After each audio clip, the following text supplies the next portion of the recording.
Genesis chapter 30. 1. When Rachel saw that she was not giving Jacob children, she was jealous of her sister. So he said to Jacob, "Give me children or I will die." 2. Jacob became angry and said, "Am I in the place of God, who prevented her from having children?" 3. Then she replied, "Here is Bilhah, my servant. Lie down with her, that I may have children in my place, and through her I may also form a family." 4. So she gave Jacob her servant Bilhah as a woman. He lay down with her. 5. Bilhah became pregnant and bore her a son. 6. Then Rachel said, "God did me justice, heard my cry, and gave me a son." That is why he gave it the name of Dan. 7. Bilhah, Rachel's servant, became pregnant again and gave Jacob his second child. 8. Then Rachel said, "I had a great fight with my sister and I won," for what he called Naphtali. 9. When Leah saw that she had stopped having children, she took her servant Zilpah and gave her to Jacob as a wife. 10. Zilpah, Leah's servant, bore Jacob a son. 11. Then said Leah, "What good luck." That's why he called Gad. 12. Zilpah, Leah's servant, bore Jacob another son. 13. Then Leah exclaimed, "How happy I am." Women will say, "I'm happy." That's why he named him Asher. 14. During the wheat harvest, Reuben went out into the field, found some mandrakes, and brought them to Leah, his mother. Then Rachel said to Leah, "Give me some of your son's mandrakes." 15. But she answered, "Was it not enough for you to take her husband from me? Will you also take the mandrakes that my son brought?" Then Rachel said, "Jacob will lie with you tonight, in exchange for the mandrakes brought by your son." 16. When Jacob arrived from the field that afternoon, Leah went out to meet him and said to him, "Today you will possess me, for I bought this right with my son's mandrakes." And that night he lay down with her.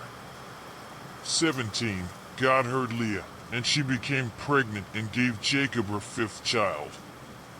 18. Leah said, "God rewarded me for giving my servant to my husband." So he named it Issachar. 19. Leah became pregnant again and gave Jacob her sixth child. 20. Leah said, "God has given me a precious gift. Now my husband will treat me better. After all, I've already given him 6 children."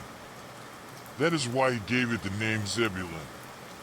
21. Sometime later, she gave birth to a girl whom she named Dinah.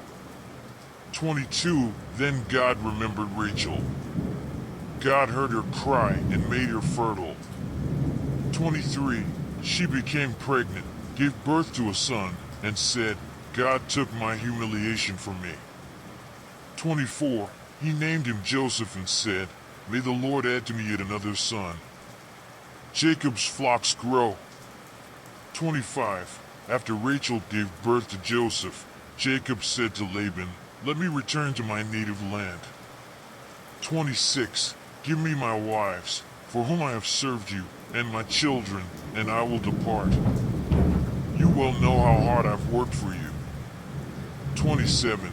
But Laban said to him, "If I deserve your consideration, I ask you to stay. Through divination I discovered that the Lord has blessed me for your sake." 28. He added, "Tell you your salary, and I'll pay you." 29. Jacob answered him, "You know how much I have worked for you, and how your flocks have grown under my care."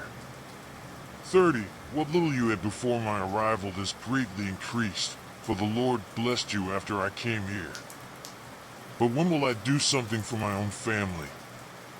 31. Then Laban asked, "What do you want me to give you?" "Don't give me anything," Jacob replied. "I will return to take care of your flocks if you agree to the following." 32. Today I will pass through all their flocks and take out of their midst all the sheep speckled and painted, all the lambs black, and all the goats painted and speckled. There will be my salary. 33. And my honesty will bear witness to me in the future, every time you decide to check my salary. If there is in my power any goat that is not speckled or painted, and any lamb that is not black, I may consider them stolen. 34. And Laban said, Agreed. Be like you said. 35. That same day, Laban separated all the goats that had white stripes or spots, all the goats that had white spots or spots, and all the black lambs, and put them in the care of his children. 36. He then departed from Jacob, at the distance equivalent of 3 days' journey, and Jacob continued to feed the rest of Laban's flocks. 37. Jacob took green branches of storach, almond, and sycamore trees and on them made white stripes, partially peeling them off and thus exposing the inner white part of the branches. 38. Then he fixed the peeled branches by the drinking troughs, in front of the herds, in the place where they used to drink water. At the time of estrus, the flocks came to drink and 39. They made it before the branches, and they produced striped, speckled, painted puppies. 40. Jacob separated the cubs of the flock from the others, and caused them to be together from Laban's striped and black animals. Thus he formed his own flock, which he separated from that of Laban.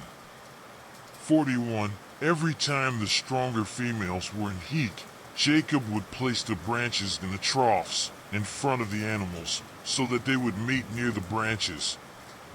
42. But if the animals were weak, he did not put them there. In this way, the weak beasts were left to Laban and the stronger ones to Jacob. 43. Thus man became extremely rich, becoming the owner of large flocks and of servants and handmaids, camels and donkeys.